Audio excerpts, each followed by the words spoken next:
but her liver finally won out, and her kidneys went with it.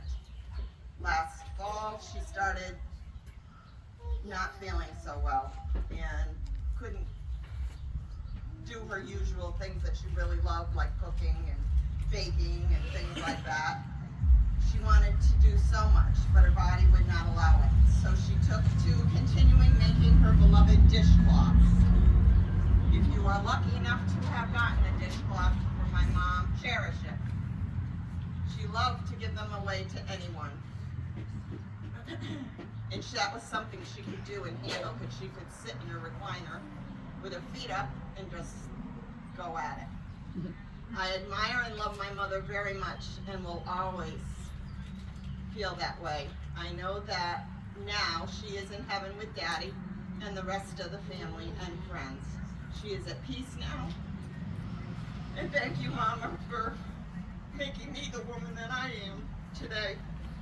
I love you forever until we meet again. Wendy, do you want to speak or have someone speak for you? We're gonna go in order. We're going in order. Wendy? Jessica?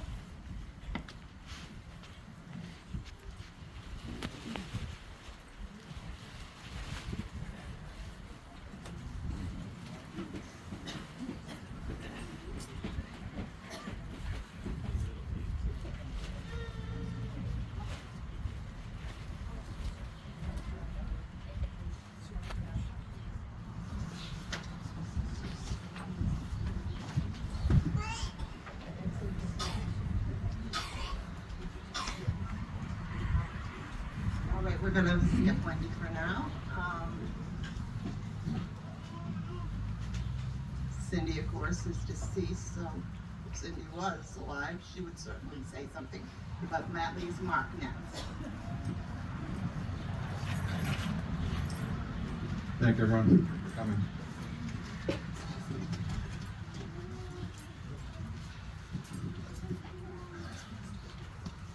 This is second or third emotional day of my life. I can't believe my mother was 26 years old. She had 10 kids. Everybody was commenting, "Oh, you didn't have a job?" No, she had 10 kids. She did 6 loads of laundry a day. Some of the other amazing things about my mother was our school lunches, lined up the counter, 10 sandwiches a day, 10 kids got on the bus, and she had cookies and snacks, and she made them all from scratch. They weren't from the store. We had a lot of good memories together. We would all pile into a 64 Volkswagen Beetle, and we would go up to Black Pond and go swimming. And then, if there wasn't too bad, we'd pick up a cousin or two and put them in there as well. Then we finally graduated to a 68 station wagon, which was luxury. We had 12 in that car, and we had room to spare. So we would she would take us to the beach. We went to Musqueamacet many, many times, and everybody was, "You can't go there, you're gonna get sucked out in the ocean." But we never did.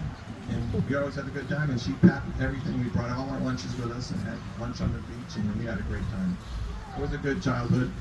And for those who don't know, we lived right here on the other side of this hill on Old Hall Road. So we played right here in the backyard of this road. We were back here pulling Amazon-sized bullfrogs out of the swamp over here, up to our hip in mud and everything else. And they were giant bullfrogs. I've never seen so big. We brought them home and tried to convince Mom she should make frog legs. And she goes, "You put those back in the pond when you got them."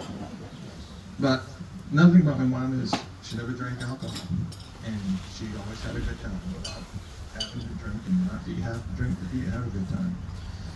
But a couple of nice things my wife's cousins sent us. She has a daily mass set for her in Rome, and then the Capuano family bought her a daily mass that's being said in the Basilica in Rome every single day, so, in perpetuity. I was pretty impressed that somebody thought that much of my mother. But I know now she's in good hands, and she's with God and with Dad. And with that, I'll pass it on to the next person.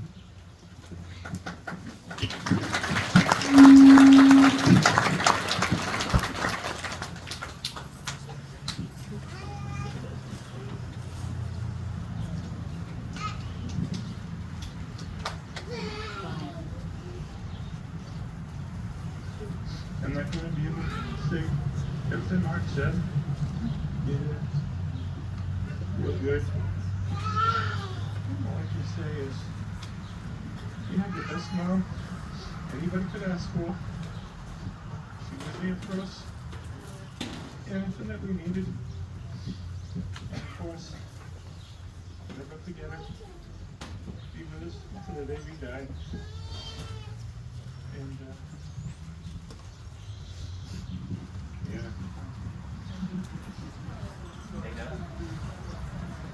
I got a couple stories. I'll try to say one or two of them about when we were younger. There wasn't a house next to ours. And we were always, like Mark said, out in the woods playing around, finding snakes and stuff. And we found this bee's nest, and we decided to antagonize them. They were in the ground, and we didn't realize there had to be 500 of them in there anyways. And once we got them going, we decided we couldn't get away, so we all ran to the house. And once we opened the door, there was about 5 of us, so the bees, the whole bunch of them followed us into the house, and Mom and all the Marge and Wen. And, you know, I think Aunt Debbie was there. They were all screaming, "What the heck you come in the house for?" So that was quite a story with the bees. And there was many other stories that we'd go ice fishing. And a good friend of mine from school, Doug Starkey, sent a really nice card saying that he'll never forget going ice fishing, bringing the fish home, and Mom cooked them up, and we got to eat them all that day. He thought that was the best.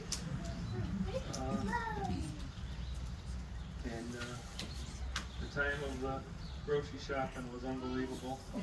I don't know why, but I ended up going most of the time because Marge and Wendy and Cindy had to watch the younger generation there.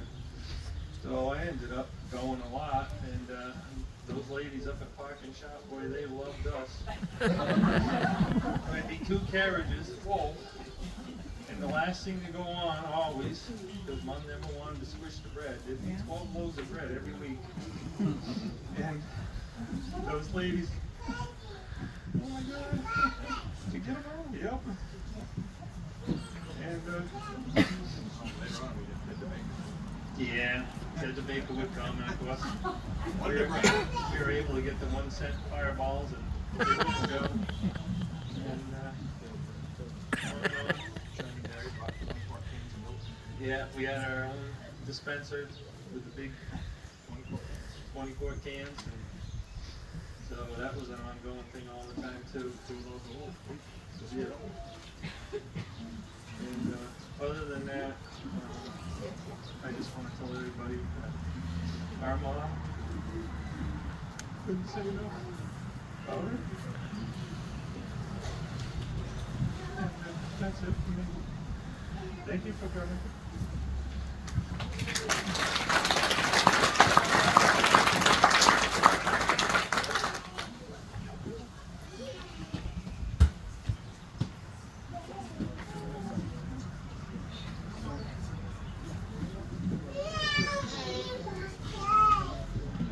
Hello, everybody. Thank you for coming. I just want to say that very proud of my mother and for raising all 10 of us and giving us all individual personalities and things that we could do as we grew. My special thing was gardening. She taught me everything about the flowers. And of course, Dad taught me all about trees. It was an awesome life with all 10 of us. It couldn't have been better. We were one of the first ones to get a 20 by 40 pool, in-ground pool. And it was incredible that my father was able to do that. That was just a big thing for us. And, once again, thank you all for coming. I get to talk to you here today. Thank you.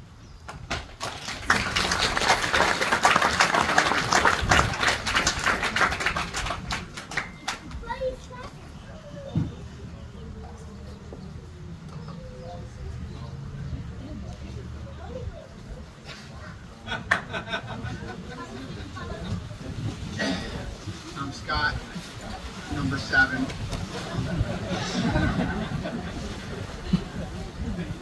Yeah, we did have a. You got called from high school? Yeah. The cow went swimming in the pool.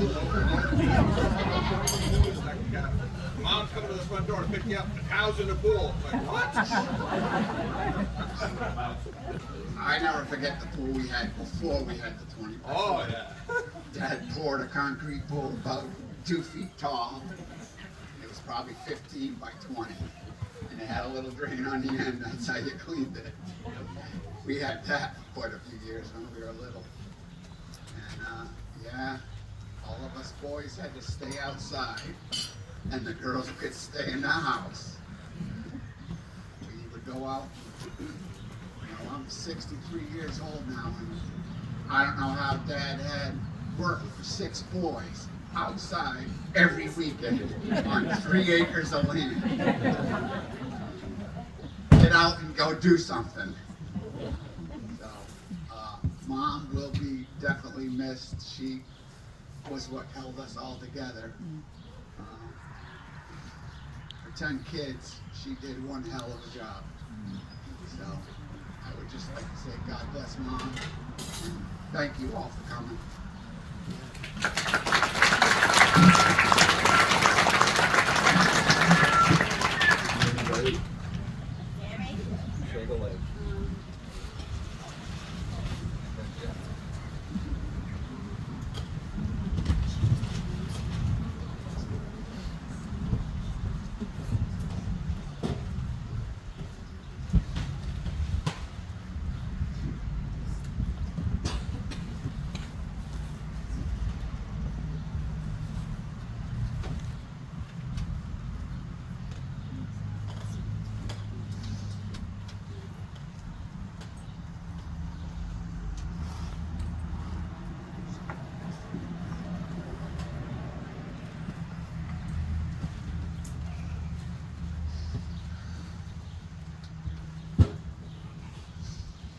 I want to thank everybody for being here. My mom knew so many people. She helped so many people. Everything. That's one thing she's instilled in all of us. She taught us how to do stuff by ourselves, along with Dad. Everything around the house, we did it ourselves. Go out there and help the boys was where I was, because I was in between 6 of them. Don't forget your name, Tom Boykin. And now I do remodeling with my guy, Steven. And I've learned a lot, known a lot. And I says, well, this is what we did back home. You fixed it yourself. You didn't have anybody do it for you. And if you didn't know how to do it, you learned how to do it. Going through school was a little tough because PA system at the school would always be going off because there was always something going on. And they would call my brothers out of school, and I'm like, well, if they're going, I'm going too. It's like, one time the cow was in the pool. Mark got in the pool, pushing the cow out of the pool. And of course, when cows go in water, they just shit. So, Take a week before you go swimming again.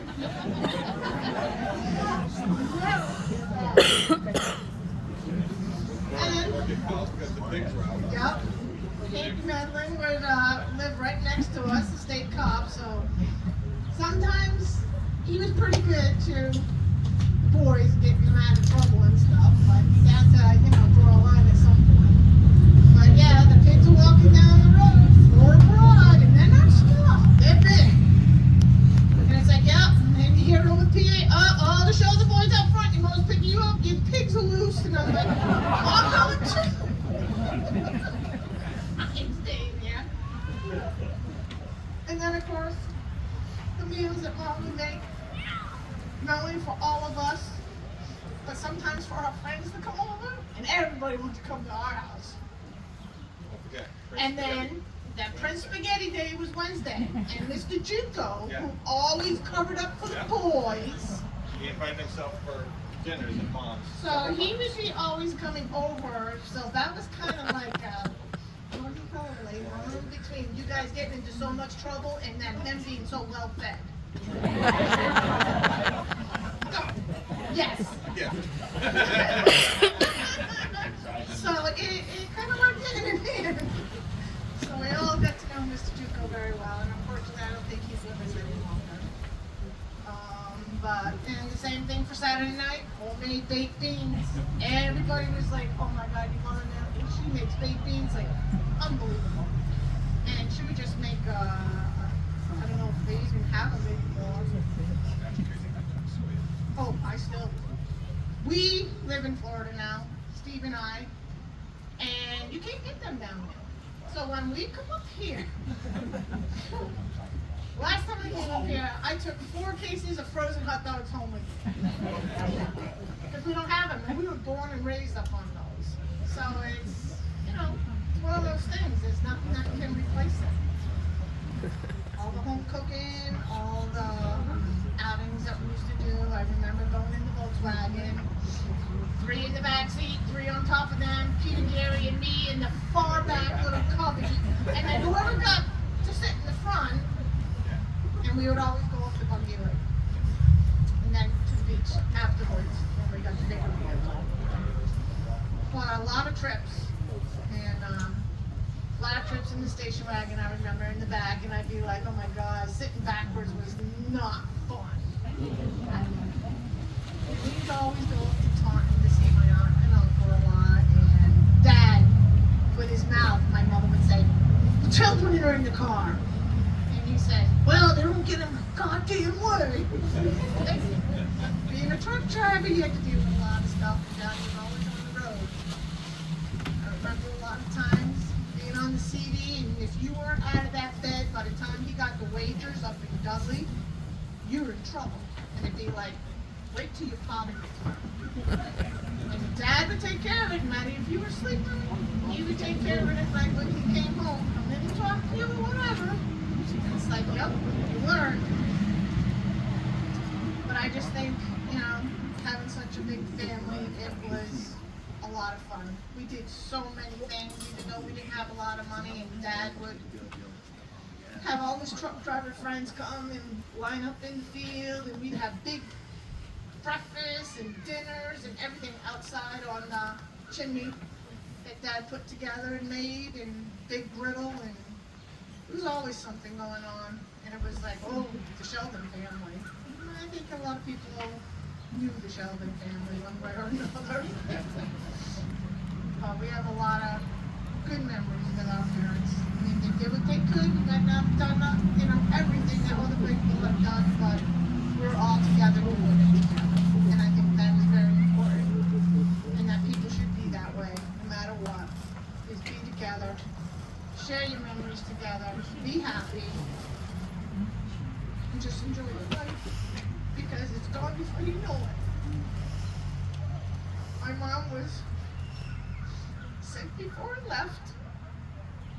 Me and Maj were taking care of Mom and Dad a lot. And then Dad passed away. And it was soon after that, Stephen and I decided to move to Florida, and we left. And then Maj was with Mom a lot. She was there, holding up everything, and doing a lot of stuff that she has for a lot of people all through her life. And I give a lot to her, because she gave up a good part of her life, taking care of people that she loved. And it didn't matter who you were, she was always there. Can I help you? Can I do this? Can I have it? Anything you need. So I have to say a lot for my sister. And all my siblings, they've all been here. Everybody's done their part in some way, one way or another. And I'd like to thank everybody just for being here this special day for my mom. She's looking down on everybody and happy, but she's there with Dad. Take care of everybody for being here.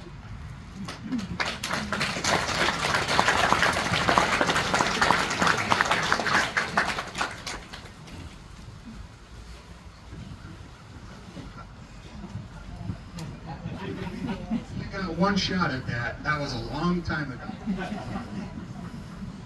For those of you who don't know, I'm Gary, the unknown baby. This is Pete. He's the official baby. My mom, known as Mom to some, known as Grandma to others, known as Great-Grandma to others. She was also known as many other things. Some was Mrs. Sheldon, some were Nan, some were Nancy. And then there was the famous Hey Shug. Lovey. Yes, dear. When he was in trouble.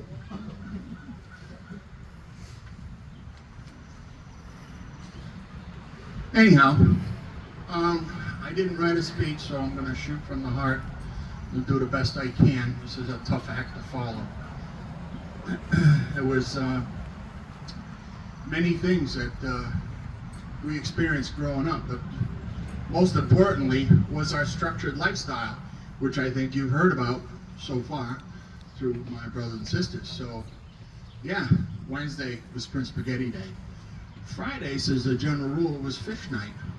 Saturdays was baked beans. Sunday was usually a roast. So, sausage, zucchini, Mom's famous macaroni and cheese.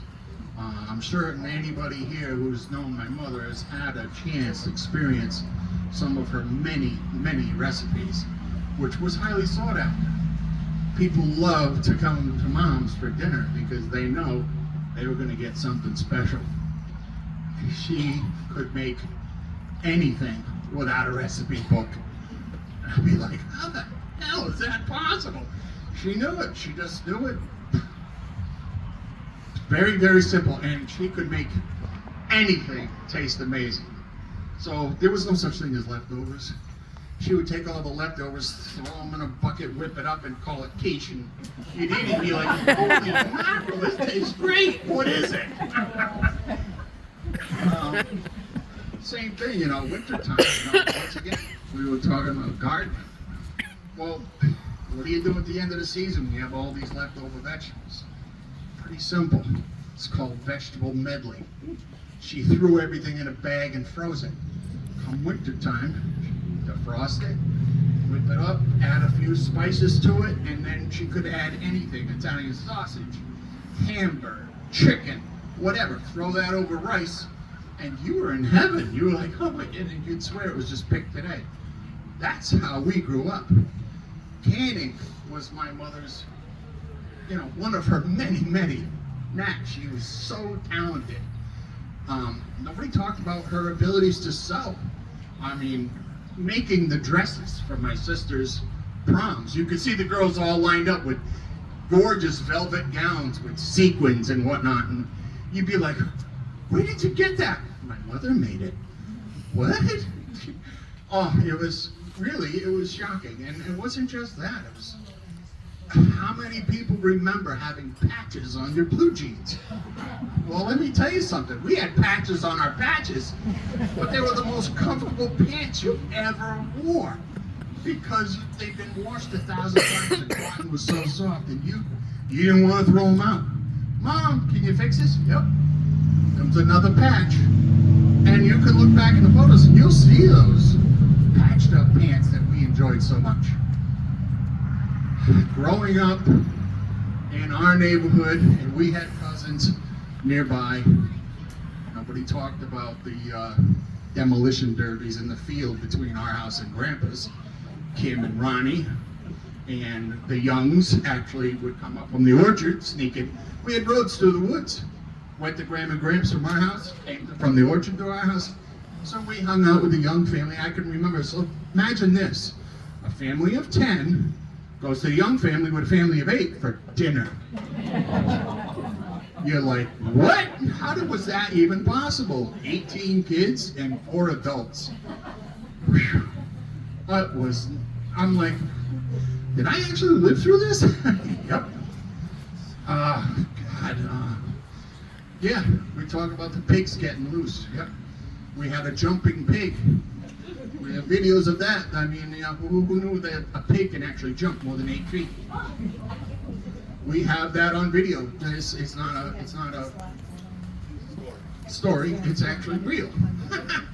And that thing was amazing. We could not build a fence high enough. That little sucker could get out every time. Well, unfortunately, his demise came to an end. We got tired of penning him up. But yeah, the headmaster, he loved it when they got in trouble because he knew he was coming to dinner. The phone would ring. The pigs are loose. They're up in the orchard. Send the boys home. Oh boy.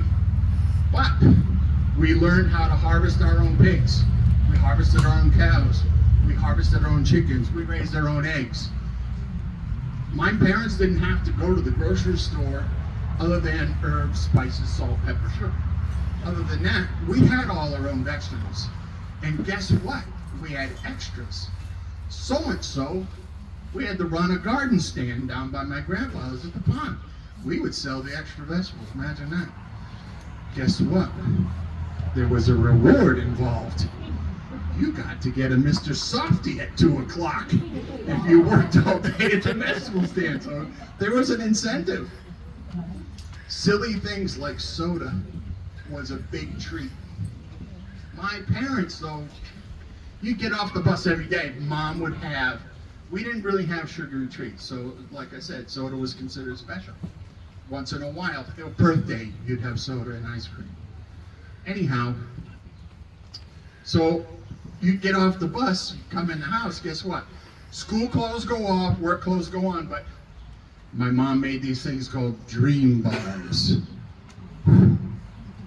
Boy, were they amazing. You know, but you got that afternoon, you know, we didn't have in-between meals. So breakfast was at 6 a.m. If you didn't get up, you didn't get it. But you did get up because someone has to feed the pigs. We had a list of chores. Somebody had to feed the cows. Somebody had to get the eggs, the chickens. Everybody had their own structured list of chores. Boys did the outdoor chores, girls did the indoor chores. Think about that, the size of that house. Let me tell you something, you walked in that house with dirt on your shoes, boy, were you in trouble. My mom would be like, stop right there. Let me see the bottom of your shoes. Uh-oh. Get those shoes off. Oh, yes, Mom. Get the broom and the dustpan. You clean that mess up. Yes, Mom. My mother's house was meticulous, spotless. You could go anywhere you want in that house. You'd never find a speck of dust. How did she do it? It wasn't just that. She would create 3 meals a day for 12 people. Constantly, without fail. The bed sheets were changed every day. If they weren't changed, she'd hang them out the window, shake them. But at night, you went to bed, you smelled the fresh sheets.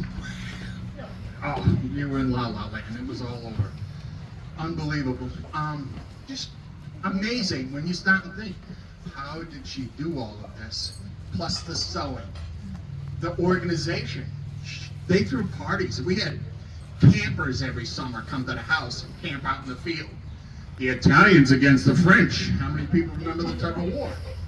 We'd go down to the local brook by Healy's and we'd have a tug of war into the river. It was a lot of fun. Baseball games. Everybody in the neighborhood, you never had to worry about, did we have enough people for the team? Good, are you kidding me? We got 10 kids. If the Youngs came over, add another 8 to that, and then everybody in the neighborhood.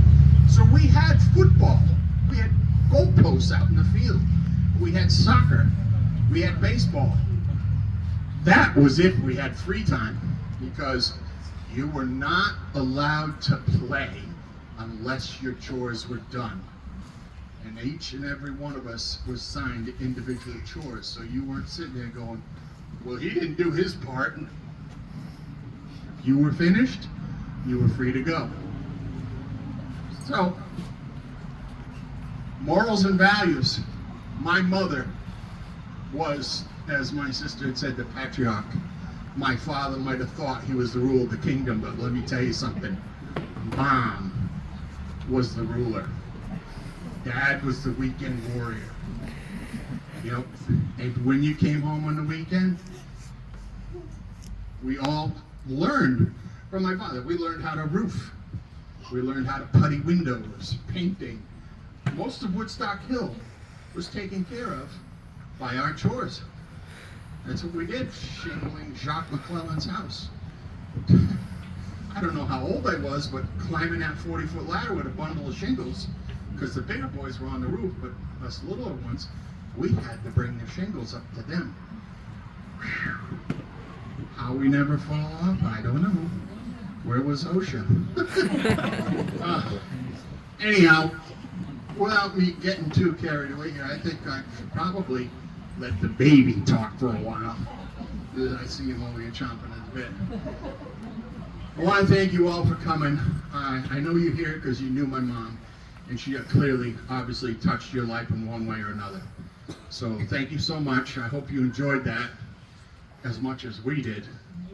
I really appreciate my mom and my dad. I love and miss them both every day. I still reach for the phone because I want to call mom and ask her, what did I do wrong with the zucchini squash? She's not there. I don't get that privilege. And I'm glad that I wrote most of it down. Anyhow, thanks again. Appreciate it. God bless. And here's the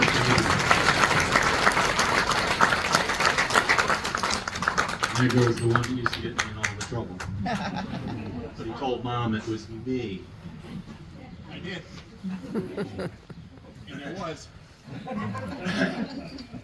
Except for the time when I was 6 or 7 and sliding up in the Bishop's apple orchard. And Doug went down, there was this much ice on top of the snow. And he came up with a snowmobile and made a path right down between all the trees to the bottom. And a bunch of the older kids went down on the toboggan and got down the bottom. They said, okay, send Peter down on the saucer, we'll catch him.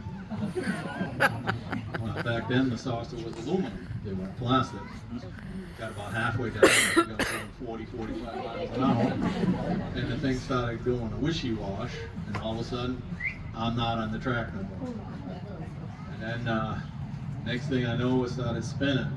I go, boy, this is a good Woodstock tenor ride. Next thing I know, hit a tree, head on, right here. I was in Bacchus Hospital for 2 months.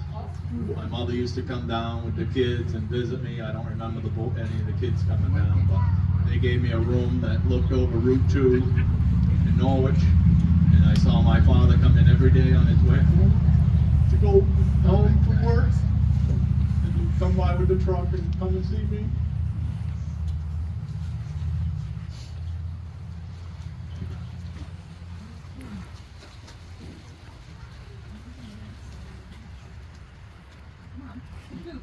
You can do it, Pete.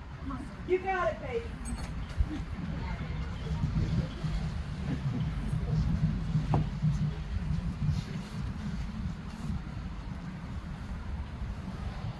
My mother was the best mother I could ever have. And my brothers and sisters, even though I was the baby, they took very good care of me.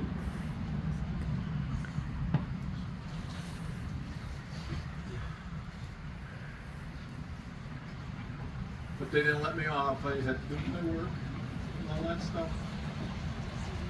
It was just amazing that our family was so well connected, and we had so much fun and so many friends. And one of the kids in the neighborhood, he was in almost all of our family photos that we have on our disc. He was like part of the family. Stephen who I LaPalme. mentioned. It was unbelievable. I want to thank you all for coming. I could tell you a million stories like Gary did. They're all true, but I can tell you one. So I'm at the academy, some kid said, here, here's a firecracker, light it. Now I'm in my 11th, I'm into my 12th year, beginning of my 12th year. And then the girls are standing around with this guy, you ain't got the BALL to light that. I said, well, you better get running, it's already lit. And it wasn't just a firecracker, it was a lot more than a firecracker. I got expelled anyway. Mr. Weaver had me in handcuffs. Mr. Juco came in and said, "What in the hell are you doing? Get those things off him. His mother's out front ready to pick him up." And that was it. I went out and got in my mom's car, and I went to work with my brother-in-law Richard at Place Motors, and that was my education. Anyways, thank you very much. I'm very happy to see you all. You really are people I haven't seen all the time.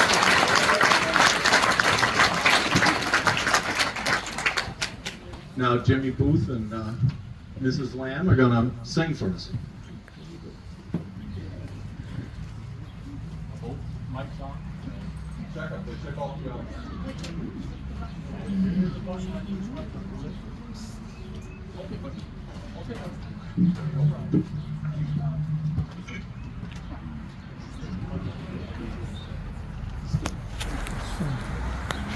Light flows on in endless song, a bird's lamentation. I hear the real, though far-off song. It is a new creation. Through all the tumult and the strife, I hear that music ring. It sounds an echo in my soul. How can I keep from singing?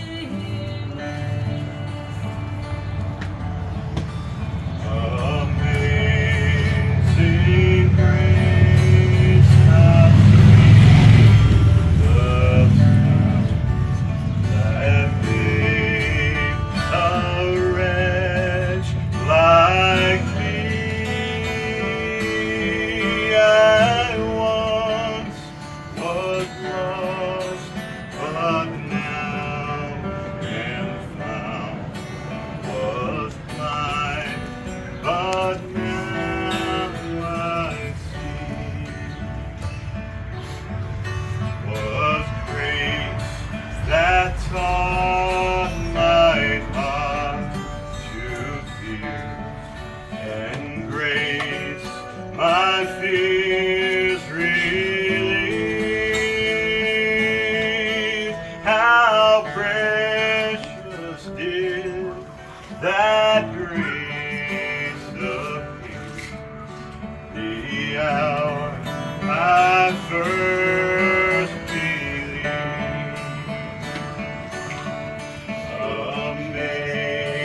Amazing grace, how sweet the sound that saved a wretch like me.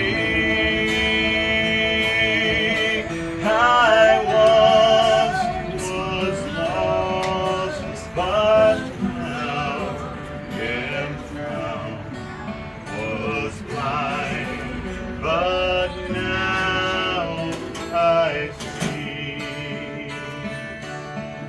When we and there 10,000 years, bright shining as the sun, we know less days to sing God's praise than when we first begun. Amazing grace, how sweet the sound that saved a wretch like me. I once was lost, but now am found. Was blind, but now I see.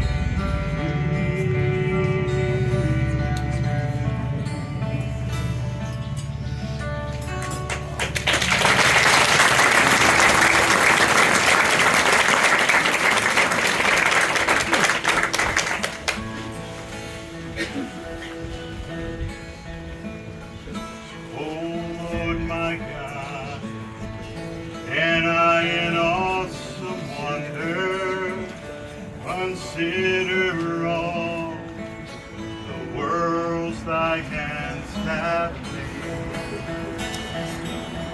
I see the stars, I hear the rolling thunder, thy power throughout the universe displayed.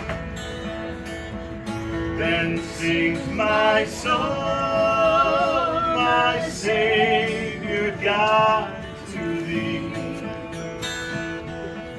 How great thou art, how great thou art. Then sings my soul, my Savior God, to thee. How great thou art, how great thou art. When I that God his Son not sparing sent him to die, I can't believe it, that on the cross my burden gladly bearing, he bled and died to take away my sin. Then sings my soul, my Savior God, to thee. How great thou art, how great thou art. Then sings my soul, my Savior God, to thee. How great thou art, how great thou art.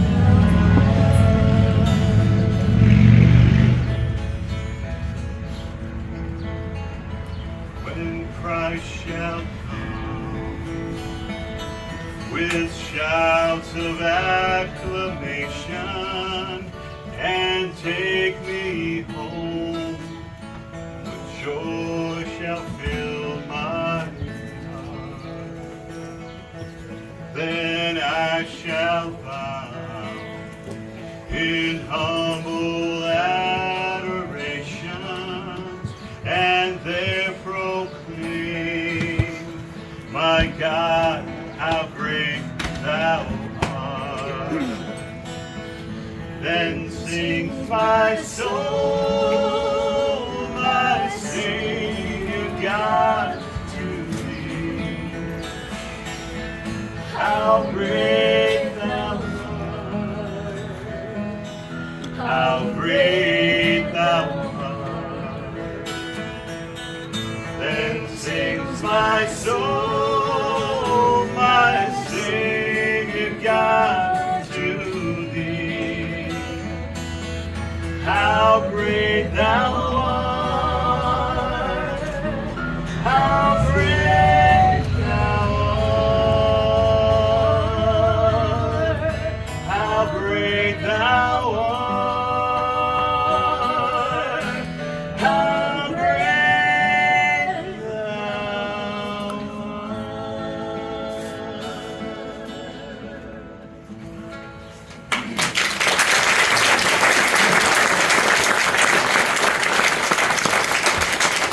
Thank you, everybody. Thank you to the Shelton family. Thank you for inviting us.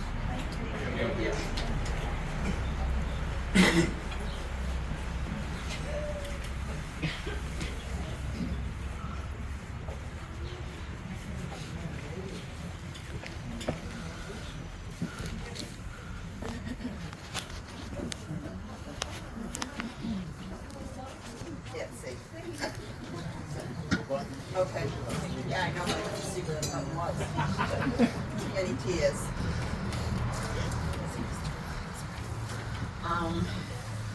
At this point, we are going to ask, are there any friends who want to say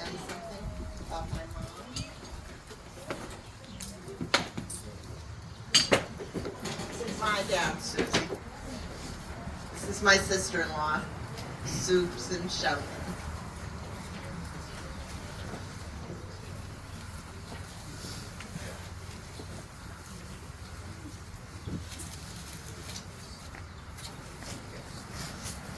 I feel kind of special because I was kind of the last person to join the Sheldon family, because Peter and I got married later in life.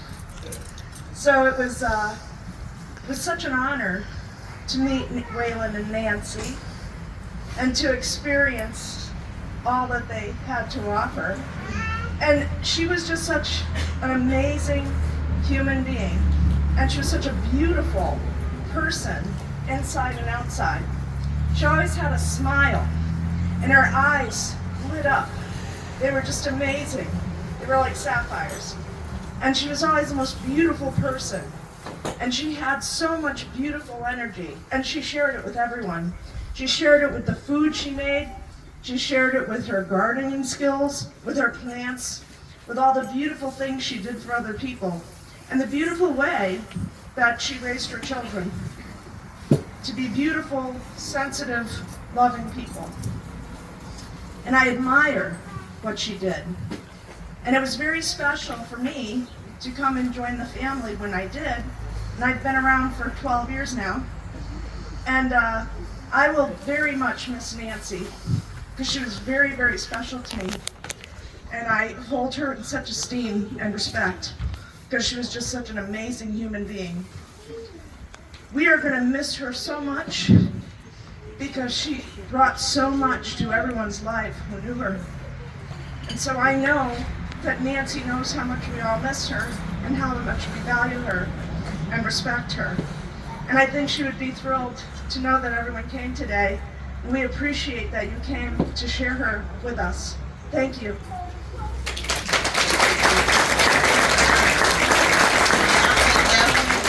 Sent me an email, sent some words for me to say for her.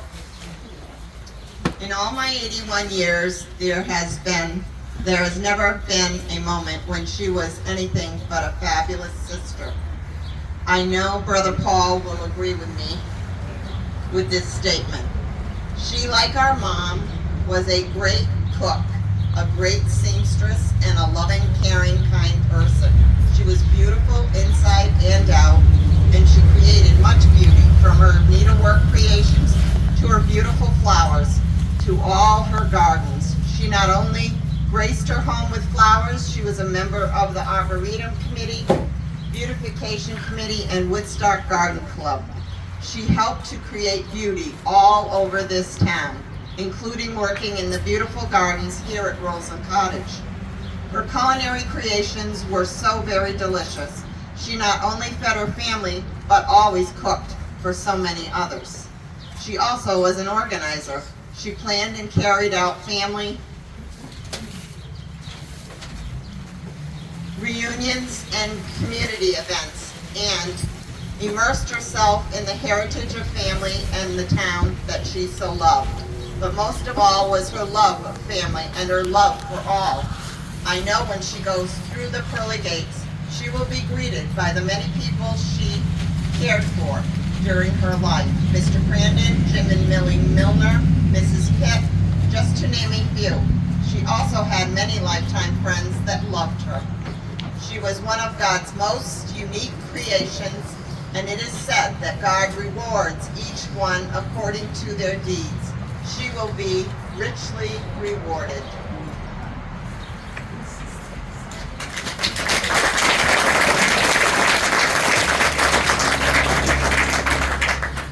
Nancy was one of two wonderful sisters of mine. I love both of them dearly. Nancy was sort of special to me because she was nearby. But Wendy wasn't able to get up and have anything to say, but last visit, or one of my last visits with Nancy, she told me that Wendy was her brothers and sisters' second mother. Nancy would prepare them to go to the bus to get ready to go to school. If she she'd look out the window, and Wendy was down there rebraiding one of the girls' hair or tucking her shirt tail into one of the boys. She was manicuring all the children at the bus stop that her mother had already done. Thank you, Aunt Louise.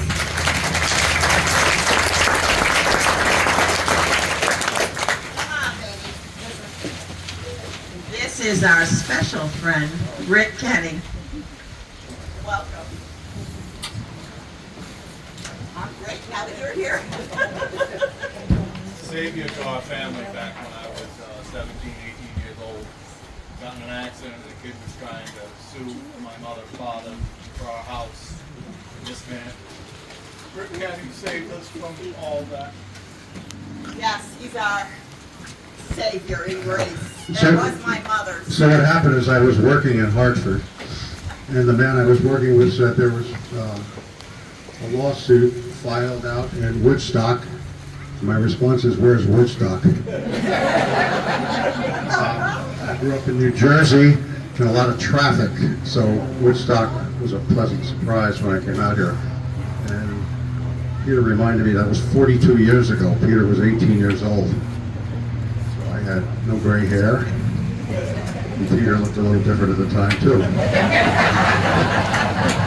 But we had the luxury with Nancy of spending about 3 or 4 days in Putnam Superior Court, and it worked out okay for them. Since that time, I have spent many days in Woodstock, most of which involved visiting Waylon and Nancy. We really became very good friends during that time. I learned just how beautiful Woodstock was and everything with Woodstock. We learned Nancy had given me 2 dogwood trees. I think Gary was the one that helped load one of those trees onto my car at 2 different times, both of which are planted and which are both blooming right now.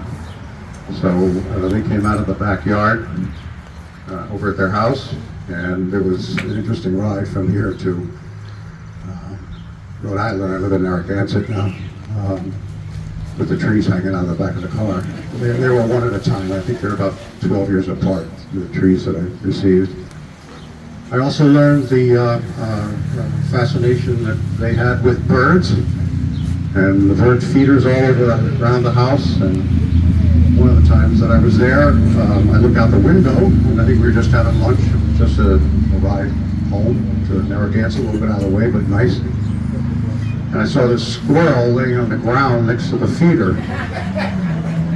And I said to Waylon, what is that out there?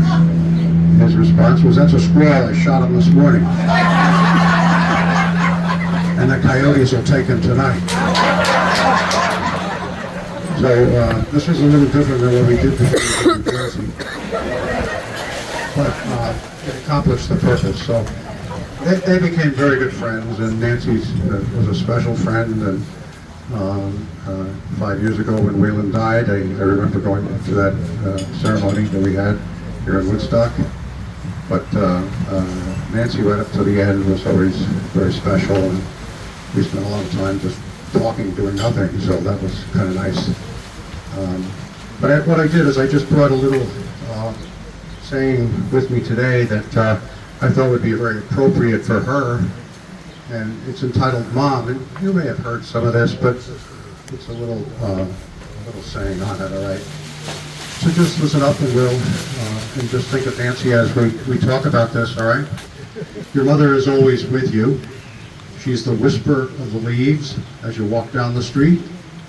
She's the smell of certain foods you remember, the flowers you pick, the fragrance of life itself. She's the cool hand on your brow when you're not feeling well. She's your breath in the air on a cold winter's day. She is the sound of the rain that lulls you to sleep, the colors of the rainbow. She is Christmas morning. Your mother lives inside your laughter. She's the place you came from, your first home. And she's the map you follow with every step you take. She's your first love, your first friend, even your first enemy. But nothing on earth can separate you. Not time, not space, not even death. Thank you.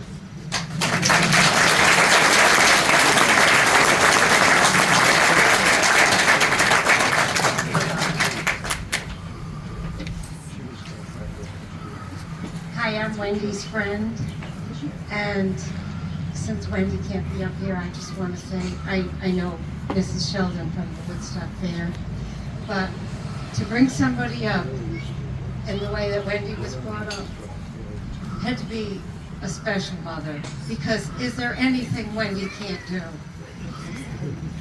Everything. I remember she told me there was a celebration of life for somebody, it was a man, and she had organized that all the cars in Woodstock drove by and tooted and honked, and she was sitting there in my little she shed, our little garden shed. She has a garden shed, I have a garden shed, and she was telling me, and the love she felt for this man, it was just so unbelievable that she can organize Woodstock, and she learned it from this lady, and to learn, you know what is so amazing, the way of life they were brought up is so beautiful. You can't even go by somebody's house today and some kids riding their bike outside. There's no bicycles. And the other thing is that Wendy she's gardening, the Woodstock Fair, the this, the that, and I just want to say, I mean, I feel bad that she can't be up here, and I just want to say that I love her so much that I want you to know that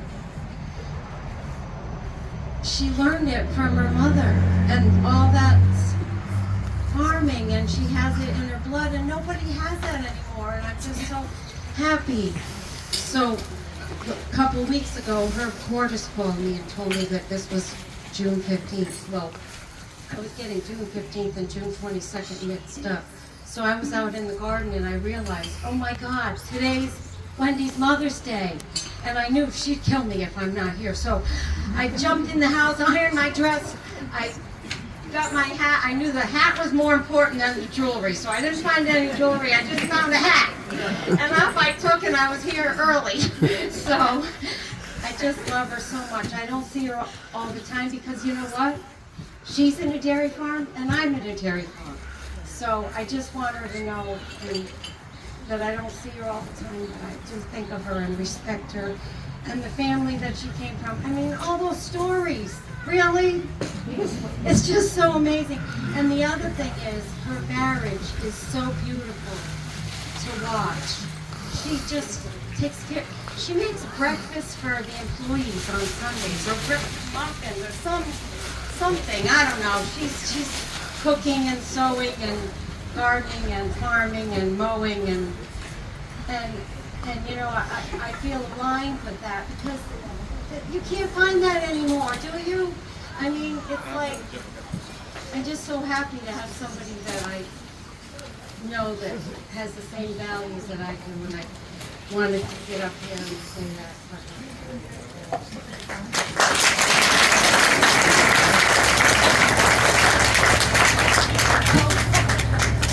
I'm Kristen Orr from Fort Hill Farms. I'm an O'Leary. Just like she's a Sheldon. And now, one of my mom's best friends, Claire Laporte, would say a few words. We've known each other since high school, so long relationship.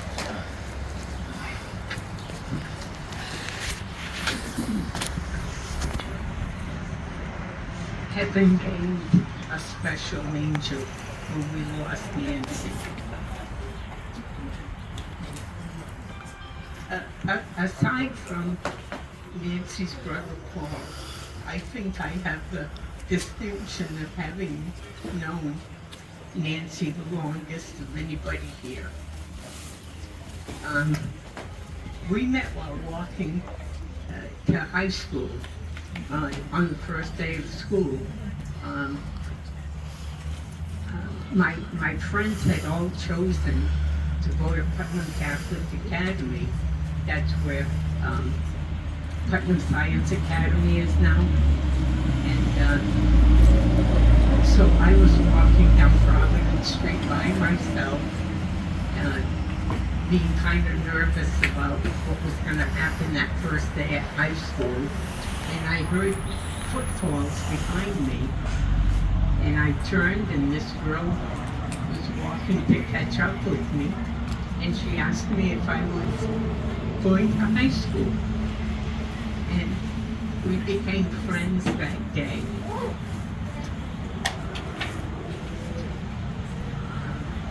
Over the years, Nancy would tell me when she was pregnant and that I would meet her newborn babies at an early age. And I just had the privilege of knowing them all these years. I remember when her children were young, their good health and happiness was foremost in her thoughts and actions. We know she was a very clean person, and sometimes I would visit her, and she would clean as we talked. One day she took out, she pulled out a step stool, took off her shoes, got up on the counter and cleaned the top shelves of all the cabinets while we were visiting.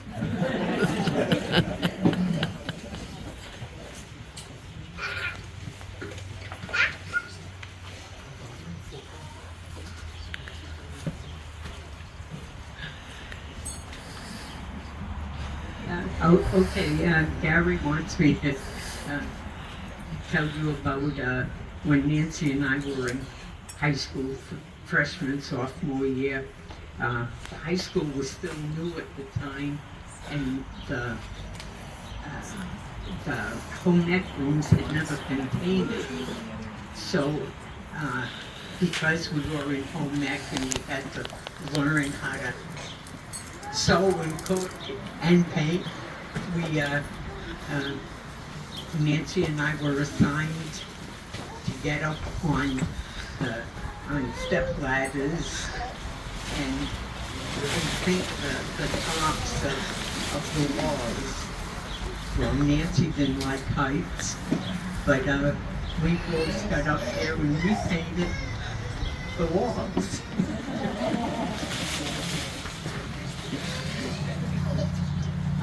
One time when my son came down with chicken pox, Nancy was the one I called for advice. She says, come on over, and she checked out my son, and she assured me that he and I would get through it just like all her kids. She's the reason I joined Garden Club. Whenever she was working on a project for Garden Club, she'd ask me to come over and just watch what she was doing, and she would talk so enthusiastically about Garden Club. I just had to join. We all know that she loved giving and receiving plants and flowers. And I knew every time I visited her that I would leave with a handful of flowers wrapped in a damp paper towel.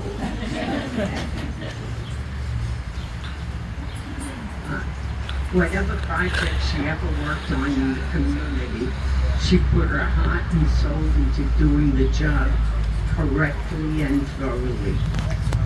She had a wonderful laugh, and she laughed often, and she had a nice set of teeth, which she cared for every day without fail. In later years, we would spend hours talking on the phone. That's when she would recount stories about Woodstock Hill and its old-time residents. In the 7 years that I've known her, there was never a harsh word between us. Nancy, I'm glad God made you my friend.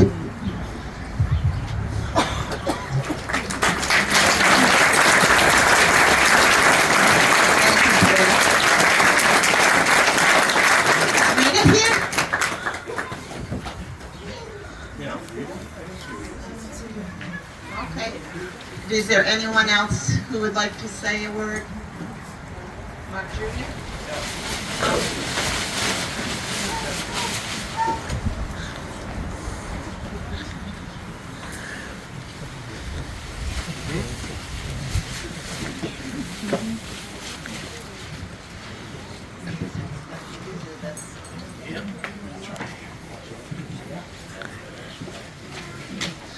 Hi everyone, thanks for coming today to celebrate the life of Nancy Sheldon. You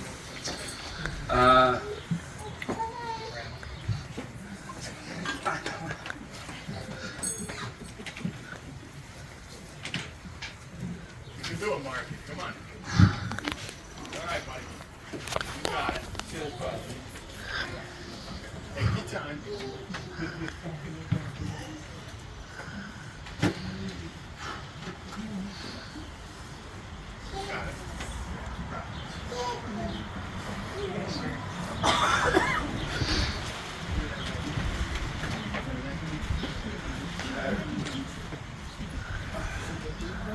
Marky, you want to go?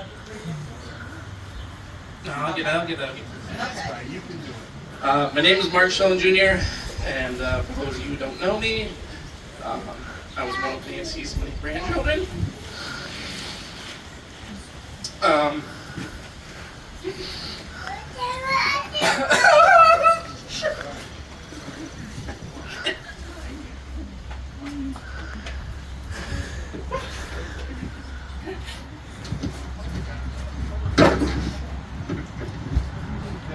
Let me see if I can read this.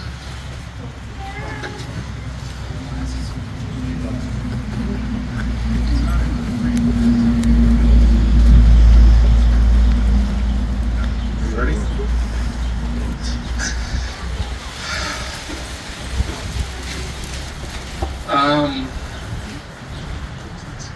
Yeah, so sure you've been mentioned, probably numerous times. Grandma raised 10 kids, had about 40 to 50 grandkids and great-grandchildren.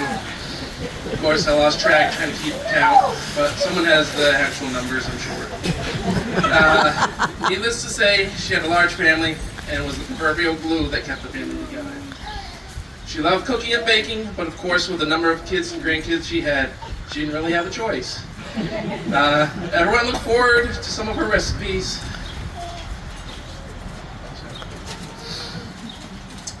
Like her mac and cheese, or her sausage zucchini casserole, and of course snickerdoodles, chocolate chip cookies, oatmeal raisin cookies, or the blueberry muffins, among countless others. Almost guaranteed if you stop by her house, she'll be cooking or baking something at some point. Now for me, I loved her blueberry muffins. I don't know if it was the extra sugar sprinkled on the top, or the sweetness of the blueberries, or the softness of the muffin, but I could eat a lot of that if I was given the opportunity. I enjoyed them so much, I got her to give me the recipe. And I remember baking them a few times as a teenager when I felt like having them. Of course, they weren't as good as hers, but they're as close as I could get them. And I was proud of my grandma's cooking, so I baked a batch and I entered it in the Woodstock Fair one year. And of course, it won the first place ribbon. Whether or not Grandma was the judge at the time is besides cooking and baking, she loved canning, preserving, and watching her birds, taking care of her flower beds and plants. For the years I was able to be the grandkid for child labor, there were many grandkids that went through this process. I helped Grandpa and Grandma with the garden and other chores around the property. I would rototill and plant, weed, and pick vegetables a few times a week, and of course, Grandpa had a ton he wanted planted, not to mention dozens of tomato plants to sucker. He would take me off to Meehan Road and park the truck in the middle of the road and have me in the back of the bed of his truck on a ladder just to pick wild grapes hanging over the road so Grandma could make grape jelly. All those vegetables, of course, she would take and either cook with, give away, or can, and make relish or jams with. every year for all of my childhood, she would have Christmas dinner at her house, so all the family would show up, and it was packed. It was fun to see everyone. She would always have Halloween candy ready on Halloween night, so we would stop by and visit in our costumes. And all the grandkids also got Easter baskets up until you were 18 or 16, somewhere around then. I of course remember trying out my first hard-boiled egg at her house on the dining room table and throwing it up within a few seconds in front of her and a few cousins. So that was always a fond memory. I know Grandma is proud of the legacy she left behind, and I'm glad to have been one of her grandsons. I could keep talking, but I'll stop for now to let others talk. I love you, Grandma.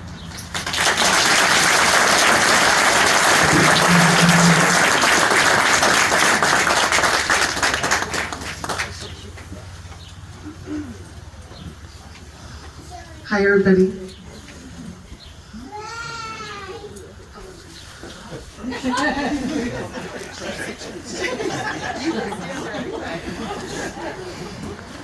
For those of you who don't know me, I'm Jessica, Wendy's daughter, and Nancy was my grandmother. My mom asked me to read a letter that Claire, my Graham's dearest and oldest friend, sent to my mom and her siblings after Graham passed, so I'm going to read that to you now. Dear Wendy and Tim, 2 months have passed since Nancy's death, and I still miss my dear friend so much. A piece of my heart was torn out the day of Nancy's passing, as I know it was the same for each of you. She loved you all so much and was proud of all you and your families. Whenever there was an anticipated birth, a graduation, a wedding, or purchase, she would tell me in detail all about the persons involved. She would tell me what she was going to make or buy for that person and the reason why. She welcomed each new family member with love and tenderness. We know she was a terrific cook and baker, and everyone reaped the benefits of her expertise. Over the years, she made lots of requested favorites, like mac and cheese and baked beans. Nancy touched the lives of so many and was a true blessing in whatever cause, project, group she was associated with. I know her legacy and love will continue to live on through your family's generations. Nancy, the most beautiful flower in God's garden. Love, Claire.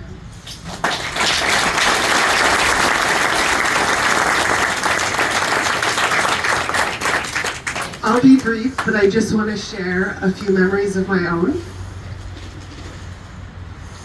It's nice to think about all Graham's accomplishments, all the things that she belonged to, all the lives she touched. But it's the little memories, the fine little details that really help keep her alive. One thing I'd like to share is spaghetti and meatballs in February. Mom's birthday. Graham would always have her child and their family, their birthday month, come for dinner of their choice. Thankfully, Mom always chose spaghetti and meatballs because it was absolutely my favorite. Cooked all day with spare ribs, so they were falling off the bone. Any Woodstock Academy alumni remember Mrs. Rosen, the school nurse? Yes. All right. It didn't matter what I went to the nurse's office for. If I wanted to go home, I went to the nurse's office because she didn't ask me what I was there for, because all I heard about was the cows in the pool, the pigs getting out, and how often Graham had to come pick up the boys. By the end of the story, she decided to tell me that day. She said, "Honey, do you need to go home?" Yes, I do. So I did. One of my favorite chores is laundry.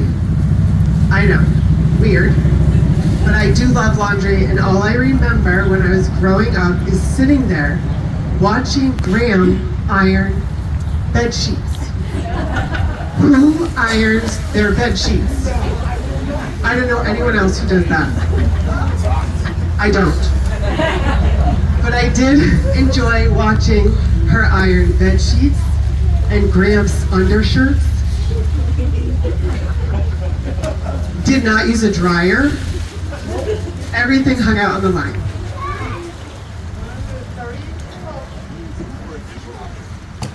Or a dishwasher. Yeah.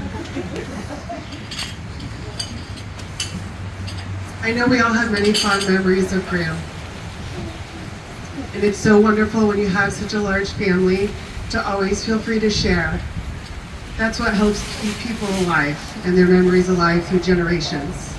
Because she is one lady that will never be forgotten. Thank you again for all coming.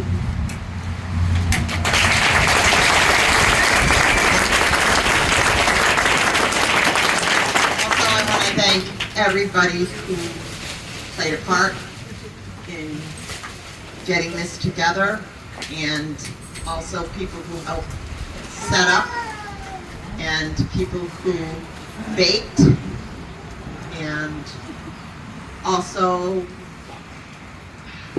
I leaned on my sister-in-law, Susan, a lot, and she was a very big help to me. She helped design my mother's program and printed it and for me and made it very special, and I want to thank her, Susan. And thank you to Lori of Rosen Cottage, because without her, she made this all possible for my mom today. Thank you, everyone. And it's going to be single line, double line for the buffet table, please. Thank you, everybody.